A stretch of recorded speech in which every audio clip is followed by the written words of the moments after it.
Ito ay istorya ng siyam na taong gulang pa ako. At hindi ko talaga makalimutan ang lahat na nangyari. Lumaki ako sa maliit at tahimik na nayon na napapalibutan ng mga malalaking puno. Kilala mo talaga lahat ng taga rito. At wala pang masamang nangyari ang napabalita. Maganda talaga ang pamumuhay dito. Sa labas ng nayon may matandang bahay sa ibabaw ng bundok. Ang bahay ay binansagang haunted kasi kahit matagal nang walang nakatira doon, may makikita kang usok na parang may nagluluto sa loob.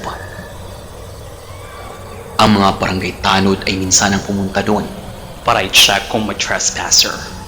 Pero kahit sinuri na nila ang bahay, wala talagang tao sa loob, ni walang bakas na may sinunog. Di nagtagal ay sumuko rin ang barangay tanod. Dahil sa ilang beses nilang pagpunta, wala talaga. Kaya tumatak sa amin na baka may multong nakatira sa lumang bahay. Ang bahay ay 20 minutong lakad galing sa bahay namin. Kahit sa daming puno na nakapalipot, kitang-kita pa rin sa bintana ng kwarto ko. Dahil sa nakatira kami malapit sa kubo, itong halos topic namin ng mga kaibigan ko pag nag-sleepover sila.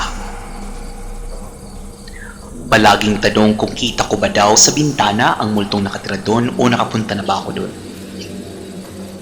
Palaging sagot ko ay wala at madalas iniiba ko ang topic. Pero isang gabi, sa pagkakataong ito, talagang pinag-usapan namin ang bahay. Sa gabing ito, kasama ko 2 best friend ko, si Mary at si Diane. Di ko matandaan ang lahat ng pinag-usapan namin. Pero naalala ko na sa pagtsitsasmisan namin humantong ito sa larong Truth or Dare. Tinanong ako ni Diane, Truth or Dare? Sabi ko Dare. Kaya dinare niya akong pumunta sa matandang bahay at manatili sa loob ng 5 minuto.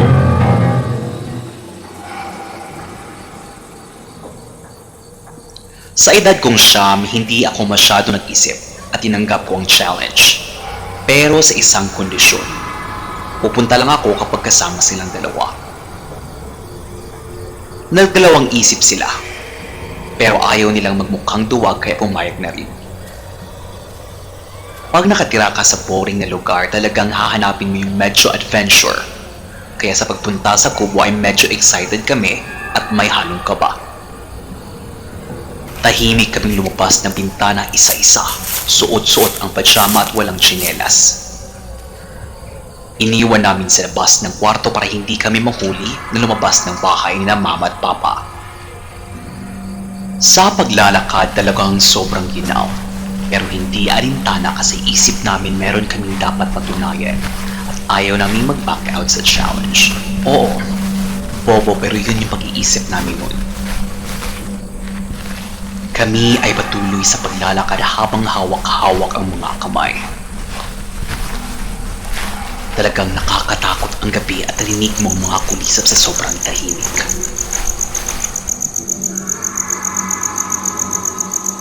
Si Mary ay palaging lumilingon sa likod, takot baka raw ay nakasunod.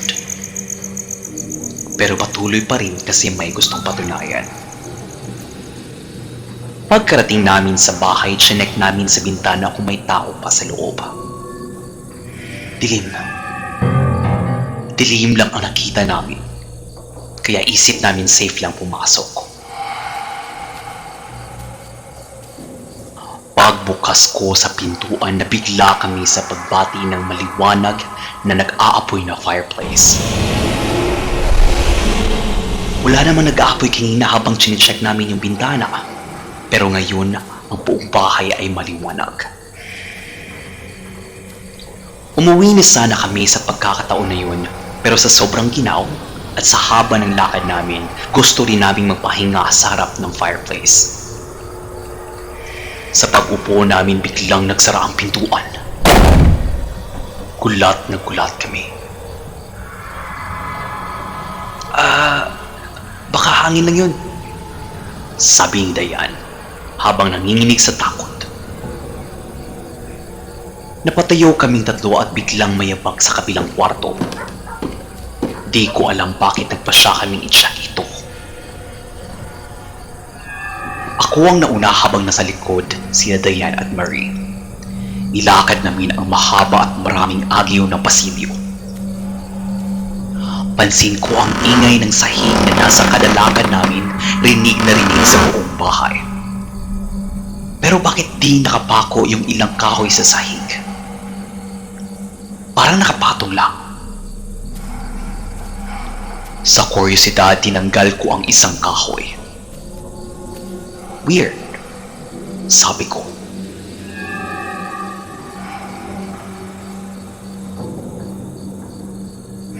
Sabay titig sa may butas ng sahig. Iglang saglit may mahabang kamay na lumabas sa butas at hinila yung paa ko.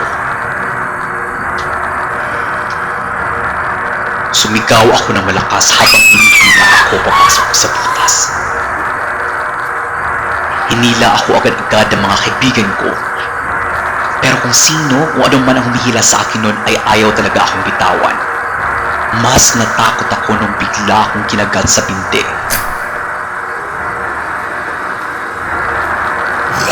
Hinampas ni Diane ng kahoy ang mga mahabang kamay.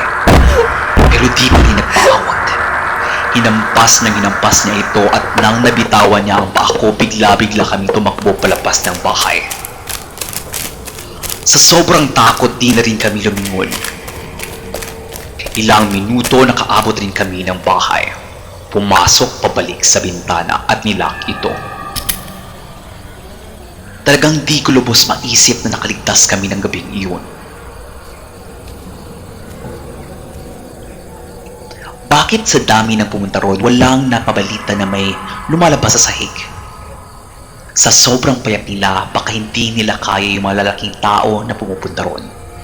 Kaya nung pagkakita nila sa amin, isip nila mas easy kaming kunin at kainin. Hindi namin sinabi sa parents namin anong nangyari. At lumipat din kami after 1 year. Di ko na alam anong balita sa lumang bahay. Sana walang maka-experience sa nangyari sa amin.